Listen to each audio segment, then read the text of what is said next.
今天的课题是啄木鸟是好鸟还是坏鸟？它为什么要叮当倒数呢？嘴欠呗！来吧，给大家展示一下，你让我干啥我就干啥，你是我爹呀！下一课题是猫抓耗子，你看我掏你不？这个李教授真不是个揍！不管你是好鸟还是坏鸟，晚上就给你变成烧烤。轻轻的，我将离开你，请将眼角的泪拭去。来吧，给大家展示一下你是如何倒数的。那我可就不客气了，揍你！我是用嘴倒的，拜拜！妈炮的小孙鸟，你跑不了！二狗子，走，李教授，我搁这儿呢。别他妈蹦跶了，赶紧上这儿来！咋的了？看好这只鸟，把它给我抓回来！我近视3000多度，看是不行了，只能闻了。闻好了吗？拔了毛都能找着它，那就撒楞的吧。瞧好吧您的，臭烘的小脚丫，一会儿我就找着它。吹大牛不上穗，一会儿我就让它飞。咋操的？你哪里跑？我操，完了，再见！跟我斗，你有那个实力吗？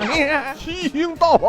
我的妈呀，体力挺强啊！服不？我服你姥姥个腿膀骨！来，小狗子，你是跑不了的，我再吸。谁家狗啊？咋不拴绳呢？嘿嘿，该开挑了吧？站住！哎呀，跑哪去了？星星杆子上呢，看我七星大法！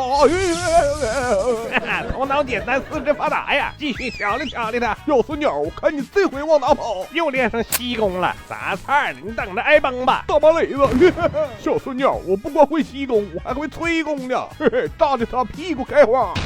啥动静？三炮，看看你猴球吧！我的狗尾巴！二狗子，来呀，抓我呀！你寻思我能放过你呢？我他妈来火车了，快跑！空叉，空叉，空叉，空叉！原来是这只小孙鸟，咋操的？这把没他的好，你看我干他不？火车来了！少他妈扯！你妈呀，真的！